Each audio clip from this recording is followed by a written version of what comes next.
The gravel crunched under Sally Dixon's boots as she led me toward the farmhouse, and I couldn't shake the feeling that this job was already off to a weird start. She'd called 3 times yesterday, insisting we meet at the property instead of my office, which should have been my first red flag. "Thanks for coming out, Mr. Martinez," she said, not quite meeting my eyes. "I know it's a bit of a drive from Calgary." The farmhouse sat like a forgotten tooth in the middle of nowhere, all weathered wood and broken windows. I'd seen plenty of demolition sites, but something about this one made my contractor instincts twitch. Maybe it was how Sally kept glancing back at it, like she expected it to do something. "No problem," I said, pulling out my tablet to take notes. "Standard demo job, right? Clear the structure, haul away debris." She stopped walking. "There are some conditions." Of course there were. I watched her dig through an oversized purse, her hands shaking slightly. Dennis and Teresa were already unloading survey equipment from the truck, and I waved them over. "Before we start," Sally said, producing a notebook that looked like it had been through a washing machine, "you need to read this, and you need to follow the rules." "Rules?" Dennis jogged up, all eager energy and fresh work boots. Kid was 23 and thought construction was going to be his ticket to easy money. "Like safety protocols?" Sally's laugh came out brittle. "Not exactly." She handed me the notebook. The cover had T. Wood, Site Observations, written in permanent marker.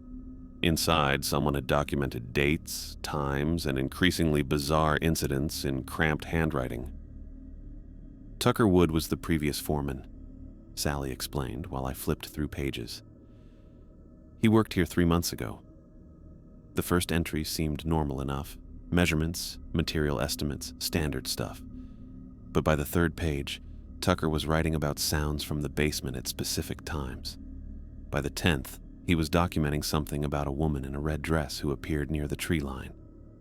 "This is a joke, right?" Dennis leaned over my shoulder, reading. "Listen to this. Never work before 6:45 a.m. or after 6:55 p.m. The property doesn't like it. Come on." Teresa had gone quiet beside us. She was staring at the farmhouse with an expression I'd seen before, the look locals get when outsiders stumble onto something they'd rather not talk about. "You know this place?" I asked her. She shifted her weight. "Everyone around here knows about it, the Hartwell place." Sally flinched at the name just barely, but I caught it. Hartwell. I kept my voice neutral. "Thought you said your family owned it." "We do. Now. It's complicated." Sally pulled out a folded paper from her pocket. "These are the rules Tucker documented. If you want the job, you follow them. Non-negotiable." I took the paper. 6 rules, typed out neat and clean. 1. Never arrive before 6:45 a.m. or stay after 6:55 p.m. 2. Don't go in the basement alone. 3. If you see a woman in a red dress, don't acknowledge her. 4. Keep all tools locked up overnight. They move 5. Don't remove anything from the property except designated demolition material. 6. If you hear your name called from inside the house when you're outside, don't answer. Dennis actually laughed. "This is amazing. Are we being filmed? Is this one of those prank shows?" "Tucker didn't think it was funny," Sally said quietly. "He left. 3 weeks into a 6-week job, just left. His truck, his tools, everything's still here. Haven't heard from him since." That got my attention. No contractor walks away from equipment. That stuff costs more than most people's cars. "Where's his gear now?" I asked. "Barn. I haven't touched it." Sally wrapped her arms around herself even though it wasn't cold. "Look, I know how this sounds, but Tucker was thorough. He documented everything. And after what he experienced, he insisted any future crew follow these rules." I kept reading Tucker's notebook. The man had been methodical. I'd give him that. Times, dates, weather conditions, everything noted with an engineer's precision. On July 15th, he'd written, "Heard Dennis in basement calling for help. Dennis was standing next to me." These stories, Teresa said slowly. I've been hearing versions of them since I was a kid. The Hartwells, they just disappeared one day. 20 years ago, nobody ever found out what happened. Sally's face had gone pale, but she pressed on. Will you take the job or not? I'm paying double the usual rate.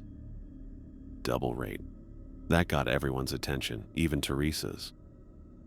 Why? I asked. If it's just superstition, why pay extra? Because 3 crews have already walked off. The words tumbled out of her like she'd been holding them back. Because I need this place gone. Because Tucker was right about the rules, even if I can't explain why.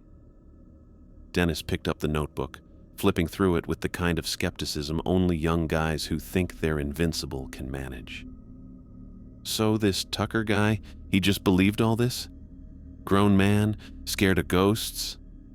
Tucker was a lot like you, Sally said, and something in her tone made Dennis look up. He thought it was stupid too. At first. I studied Sally's face. There was something she wasn't telling us. Something beyond nervous property owner dealing with local legends. The way she'd said Tucker's name, like she knew him better than she was letting on. These rules, I said, tapping the paper. Tucker came up with all of them. He documented what happened when they weren't followed. Sally's voice had gone flat. Then he wrote the rules to prevent it happening again. But he still left, Teresa pointed out. Yes. Sally looked back at the farmhouse. He still left. A crow cawed from the roof, and we all looked up at the same time. When I looked back, Sally was watching me with an intensity that made me uncomfortable. The job's yours if you want it, she said. Start tomorrow. Follow the rules and you'll be fine. Tucker made sure of that. Dennis was already heading back to the truck, shaking his head and muttering about crazy clients. Teresa lingered, staring at the house like she was trying to remember something. We'll take it, I heard myself say. The money was too good, and honestly, I was curious. In 15 years of construction, I'd never seen anything I couldn't explain with bad wiring or settling foundations. Sally nodded, but she didn't look relieved. If anything, she looked more worried. 6:45 a.m., not a minute earlier. Got it. She handed me a key ring with too many keys for a simple farmhouse.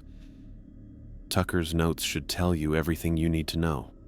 Just please follow the rules. All of them. As we loaded up to leave, I watched Sally in my rearview mirror. She stood there in the driveway, staring up at the farmhouse with her arms wrapped tight around herself. The late afternoon sun caught her face, and for just a second, I could have sworn she was crying. That woman's scared of her own property, Teresa said quietly beside me. Yeah, I agreed, Tucker's notebook heavy in my hands. Question is, why? Dennis had his earbuds in, already mentally spending his double wages, but Teresa and I exchanged a look. We'd both been in construction long enough to know that when owners started making up strange rules and paying double, there was always more to the story. I flipped through Tucker's notebook one more time as we drove away. His final entry was dated 3 days before he'd supposedly abandoned the job. Sally knows more than she's saying. The rules work, but they're not enough. Someone needs to know the truth about this place before. The entry just stopped, mid-sentence, like he'd been interrupted. Tomorrow we'd start the demo. Tonight, I'd read every word Tucker Wood had written, because whatever had made a grown contractor abandon thousands of dollars in equipment, I wanted to be ready for it, even if I didn't believe in ghosts. The truck's clock read 6:44 a.m. when we pulled into the gravel driveway. I'd made sure we wouldn't be even a minute early. Tucker's first rule was clear about that. Dennis had complained the entire drive about having to wait at the gas station 5 minutes away, but I wasn't taking chances, not with double pay on the line. Fresh tracks, Teresa said, pointing at the mud near the barn. She was right. Deep tire treads that hadn't been there yesterday, still holding water from last night's drizzle. Someone was here overnight. I walked over to check them out. The tracks led around the barn toward the back of the property, and there were footprints too. Work boots from the look of them, size 10 or 11. Sally checking on things? Dennis suggested, already unloading the sledgehammers. Maybe. But something felt off. Sally had seemed desperate to avoid this place yesterday. Why would she come back at night? We started setting up our equipment, and I assigned Dennis to marking the exterior walls for demo while Teresa and I checked the structure's integrity. The kid lasted maybe 20 minutes before his curiosity got the better of him. "Just gonna peek at the basement," he called out, heading for the side door. "See what all the fuss is about." "Dennis, no." I dropped my clipboard and moved to intercept him. The rules said don't go alone. You can come with me if you're so worried." His hand was already on the doorknob when the sound hit us. A long, deliberate creak from below, like someone slowly putting weight on old stairs. Dennis jerked his hand back so fast he nearly fell over. "Probably just the foundation settling," he said, but his voice had lost its cocky edge. "Sure," I said, grabbing his shoulder and steering him back toward the equipment. "And we're still not going down there." Teresa had stopped working and was staring at the house with that same expression from yesterday. "My grandmother used to tell stories about this place," she said quietly. "The Hartwells. They lived here when I was a kid." "Sally mentioned that name yesterday," I said. "What happened to them?" "Nobody knows for sure. One day they were here, the next they were gone. Left everything behind. Clothes still in closets, food on the table. Police investigated, but never found anything." She paused, adjusting her work gloves. "That was 20 years ago. People started saying the house was cursed after that." "Great," Dennis muttered. "Cursed houses. What's next? Buried treasure." We worked through the morning, focusing on the exterior walls that needed to come down first. The sun climbed higher, burning off the morning mist, and I started to relax into the familiar rhythm of demolition work. Measure, mark, document. Nothing supernatural about any of it. Then I saw her. She stood at the edge of the tree line, maybe 50 yards away. Red dress, just like Tucker had written. Dark hair hanging loose past her shoulders. She wasn't moving, just watching us work. "Hey," I called to Teresa. "You see that?" "See what?" I pointed toward the trees. The woman in the... But when I looked back, she was gone. Just trees and shadows. "You okay, Ray?" Teresa had come over, concern written on her face. "Yeah, I just thought..." I shook my head. "Never mind. Trick of the light." Dennis looked up from where he was prying siding off the north wall. "You seeing ghosts already, boss? It's not even noon." I didn't answer. The woman had been there. Red dress, dark hair, exactly like Tucker described.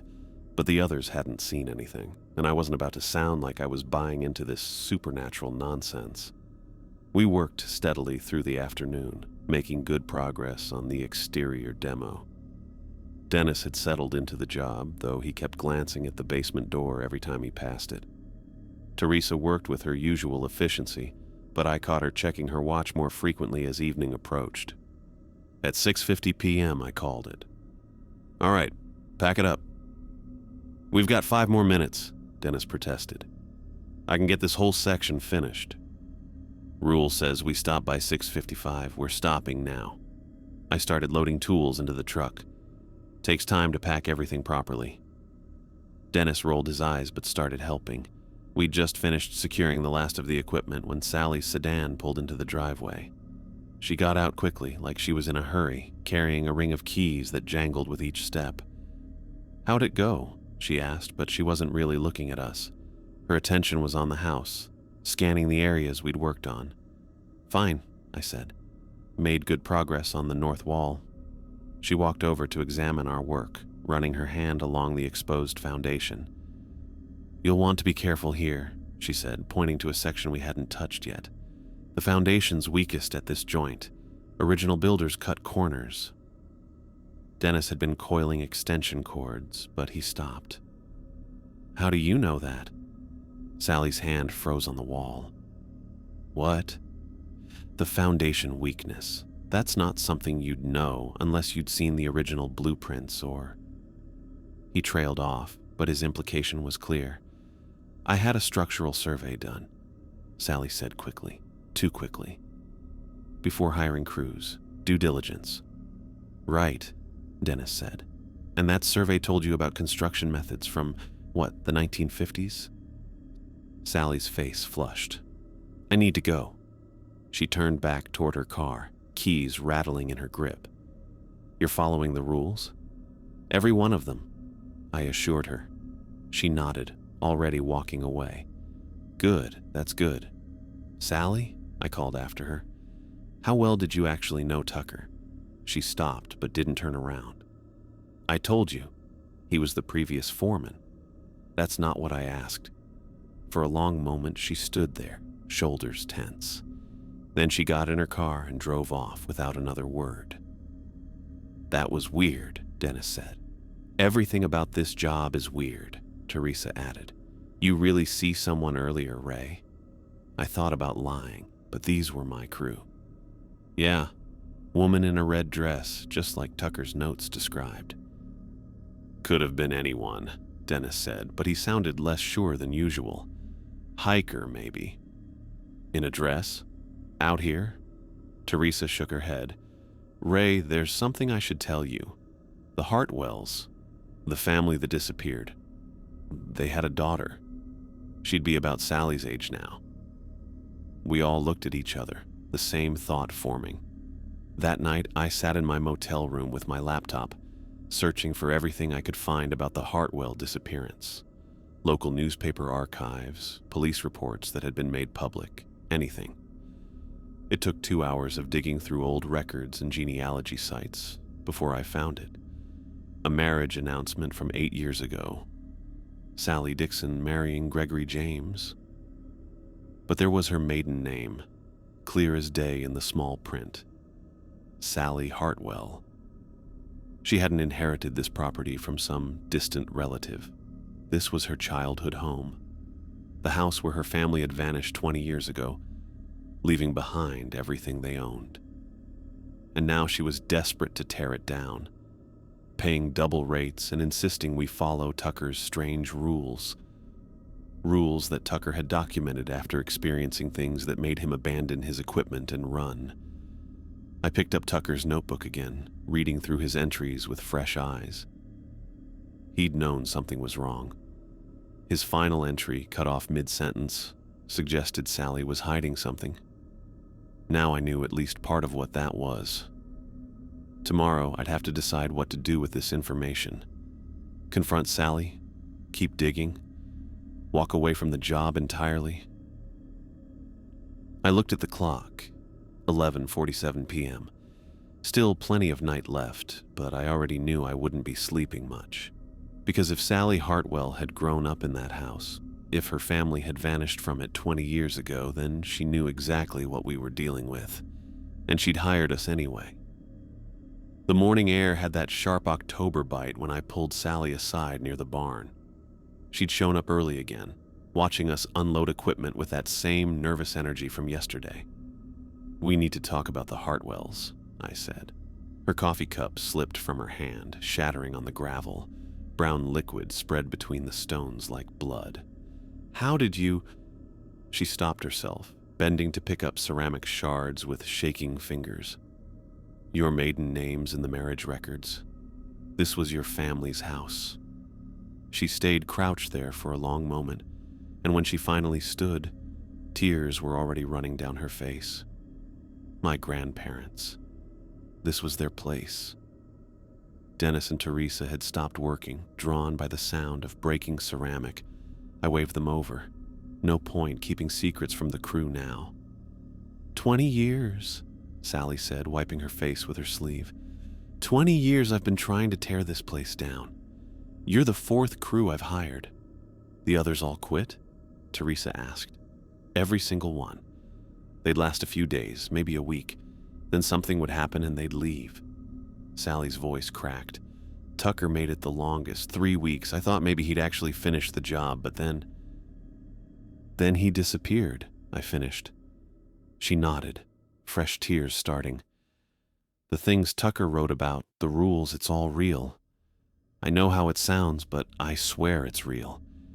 I just want this place gone before anyone else gets hurt." Dennis kicked at the gravel. "So your grandparents, they what? Just vanished?" "One morning they were here. That evening they weren't. Police searched for months. Nothing." Sally wrapped her arms around herself. "My parents wouldn't let me come back here. Said the place was cursed. After they died, I inherited it, and I've been trying to destroy it ever since." Teresa had been quiet through all this, but now she stepped forward. "We need to check the basement." "No." Sally's response was immediate. "The rules. Forget the rules." Teresa's jaw was set in that stubborn way I recognized. "There's a logical explanation for all of this. There always is." "Tucker followed that logic," Sally said. "Look where it got him." But Teresa was already heading for the house. Dennis looked at me, eyebrows raised. Every instinct I had said to pack up and leave. Take the loss, forget the double pay, just get out. But Teresa was right. There had to be an explanation. And if we left now, we'd never know what happened to Tucker. "We go together," I said. "All of us. Nobody splits up." Sally stayed outside, refusing to enter the house. Can't say I blamed her. The basement door opened on hinges that screamed like they hadn't been oiled in decades. The smell hit us first, mildew and something else, something chemical. I found the light switch, and a single bulb flickered to life, casting weird shadows down wooden stairs. "Water damage," Dennis said, pointing at the walls. Dark stains ran from ceiling to floor in patterns that suggested multiple floods. Someone's been flooding this place on purpose. We made our way down carefully. The basement was bigger than I'd expected, extending beyond the house's footprint. Most of it was empty, just concrete and shadows. But Teresa spotted something in the far corner. "That wall's newer than the others," she said, running her hand along the surface. "Different concrete mix. Maybe 5 years old. Tops." Dennis found a sledgehammer upstairs and brought it down. 3 swings and the wall crumbled inward, revealing a hidden room. "Jesus," Dennis breathed. The space was set up like someone had been living there. Sleeping bags rolled in the corner. Canned food stacked on makeshift shelves. Water bottles lined up neat and orderly. But it was the surveillance equipment that made my skin crawl. Monitors and cameras, all aimed upward at different rooms in the house above. After finding the surveillance equipment in the basement yesterday, the house felt different in daylight. Less haunted, more like a stage set for an elaborate deception. Teresa and I moved through the rooms, while Dennis stayed outside with the equipment, supposedly keeping watch but probably just avoiding going inside after yesterday's strange experiences. "Check the upstairs," I told Teresa. "I'll go through the main floor. Look for anything that explains what Sally's really doing here." The living room had been stripped of furniture years ago, but Sally had been using it as a makeshift office. Papers covered a card table in the corner, held down by coffee cups and rocks. Most of it looked like standard demolition permits, but underneath I found something else. Geological surveys, recent ones, dated just 6 months ago. "Ray!" Teresa called from upstairs. "You need to see this." I grabbed the surveys and headed up. She stood in what must have been the master bedroom, holding a manila folder. "Mineral rights documentation," she said, handing it over. "Sally owns them, inherited from her grandparents along with the property." I flipped through the pages while she kept talking. "Look at the geological report. Rare earth elements, neodymium, dysprosium, terbium. This land is sitting on a fortune." The surveys I'd found downstairs confirmed it. Professional assessments showing deposits worth millions, maybe tens of millions. All legally Sally's if she could extract them. "So, why the ghost story?" I asked. She could have just mined it legally. Teresa pointed to another document. Debt notices. Gambling, mostly. She owes almost $2 million to some very unfriendly people. Legal mining takes years of permits and environmental assessments. She needed money now. A scream cut through the air. Dennis. We ran for the stairs, taking them 2 at a time. Through the window, I saw Dennis on the ground near the tunnel entrance, a figure in dark clothes dragging him by his injured leg. The person wore a ski mask, but the build was male, bigger than Dennis. "That's not Sally," Teresa said. We burst out the front door. The masked figure saw us coming and dropped Dennis, who rolled away, clutching his leg. The man reached for something at his belt. A knife, maybe 8 inches of blade catching the afternoon sun. "Stay back," he said, and I recognized the voice even through the mask. Gregory James. Sally's supposedly ex-husband. "Let him go, Gregory." He pulled off the mask, probably figuring there was no point anymore. His face was flushed, eyes wild. "You should have just followed the rules, done your job and left." "Like Tucker?" Teresa had moved to flank him, keeping distance from the knife. Gregory's laugh was bitter. "Tucker couldn't leave well enough alone. Found our operation, threatened to call the cops. We gave him a chance to walk away with a payoff, but he had to be noble." "So, you killed him?" I kept my voice steady, though rage was building in my chest. "Made it look like an accident. Mine tunnels are dangerous places. Cave-ins happen." He gestured with the knife toward the entrance. "We've been pulling rare earth elements out for months. Small operation, nothing industrial, just enough to pay off Sally's debts and set us up for life." Dennis had crawled away from Gregory, leaving a trail of blood from his reopened wound. Teresa helped him stand while I kept Gregory talking. "The supernatural stuff, that was all you?" Sally's idea. She knew the local legends, knew what would scare people off. I handled the technical side, speakers for sounds, projectors for images, even hired an actress to play the woman in red. Though that was probably overkill, the rules alone kept most workers in line. The rules Tucker documented. Gregory nodded. We fed him just enough weird experiences to make him create those rules. Kept him busy investigating ghosts while we moved equipment through the tunnels at night. Would have worked too if he hadn't gotten curious about the basement renovations. A car door slammed. Sally walked toward us from her sedan, and for a moment I thought maybe she'd help us. Then I saw the gun in her hand. "Gregory, you idiot," she said, but the gun wasn't pointed at him. It was aimed at us. "I told you to wait until they were gone." "They found the documents," Gregory said.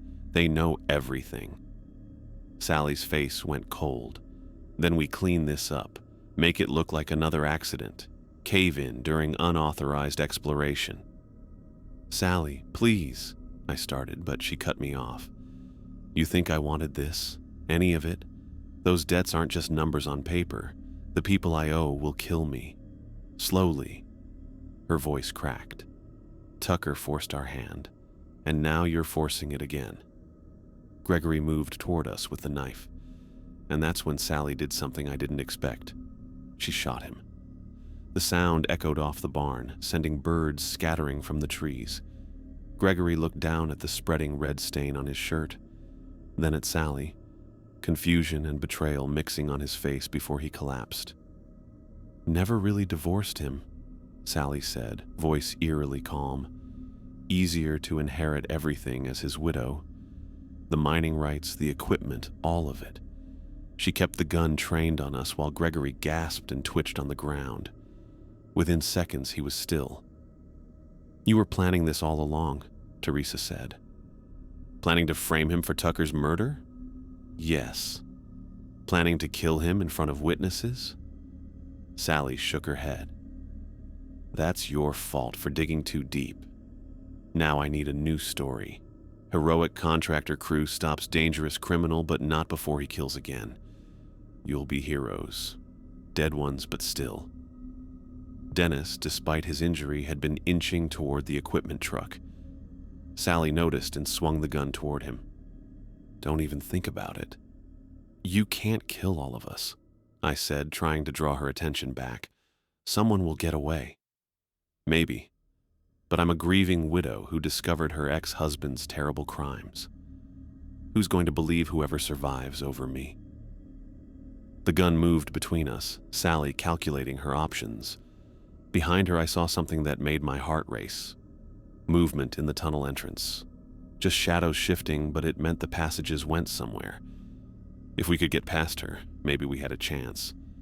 But first, we had to survive the next few seconds. The gun shook in Sally's hand, and I could see her working through the math. 3 of us, 3 bullets at least. But only if she didn't miss. Behind her, Gregory's blood was pooling in the gravel, darker than the coffee she'd spilled yesterday morning. You want to know the really sick part? Sally said, and her voice had gone flat, emotionless. Tucker figured it out. Not the mining, the whole show. He sat in that basement for hours, documenting every sound, every sighting, until he realized the patterns were too perfect. The rules, Teresa said, and Sally actually smiled. God, he was so proud when he wrote them down. Thought he was protecting future crews. She laughed, but it came out broken. Every single rule was designed to make you experience something. Never arrive before 6:45. That's when our timer systems kicked on. Don't acknowledge the woman in red, because acknowledging her would mean getting close enough to see she was just a projection. Dennis had gone pale, and not just from blood loss. You played him.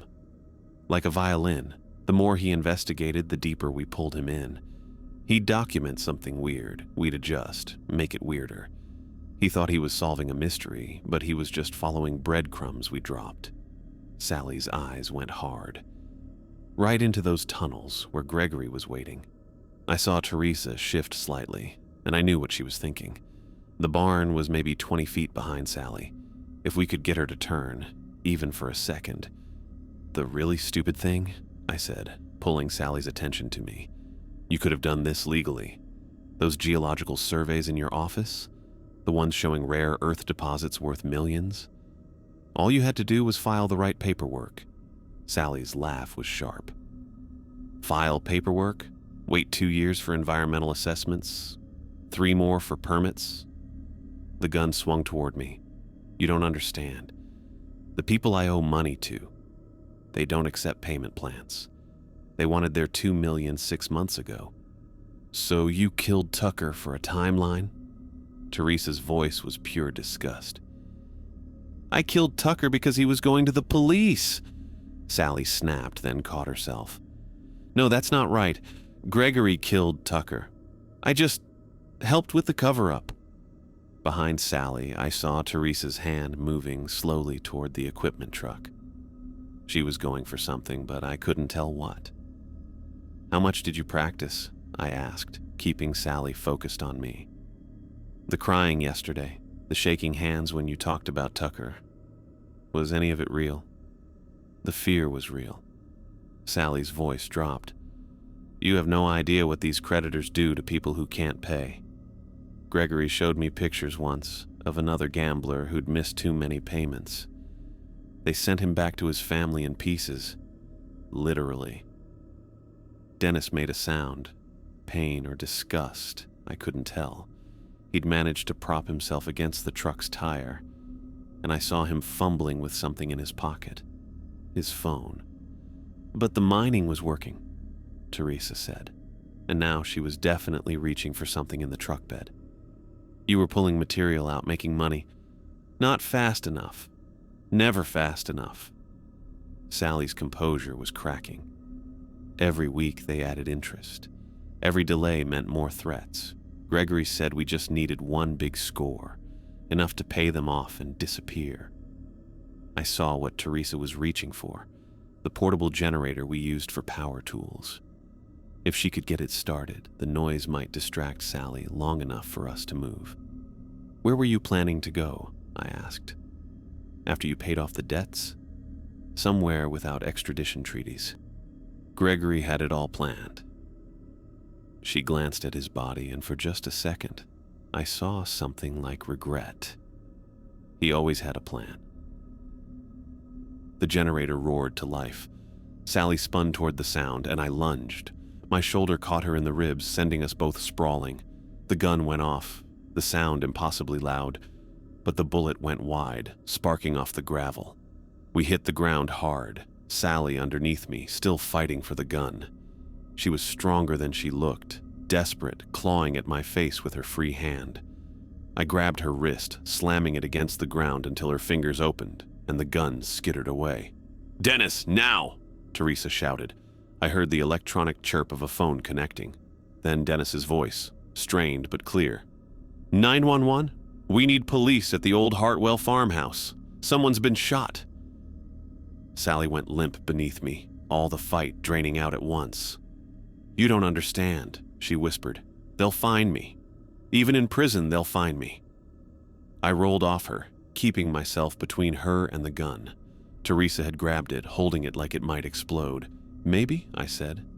"But that's not our problem." Sally sat up slowly, looking at Gregory's body, then at the house, then at the tunnel entrance. He rigged it all with explosives. Gregory's insurance policy. If everything went wrong, he was going to blow the tunnels, make it look like a natural cave-in. "Where are the charges?" Teresa demanded.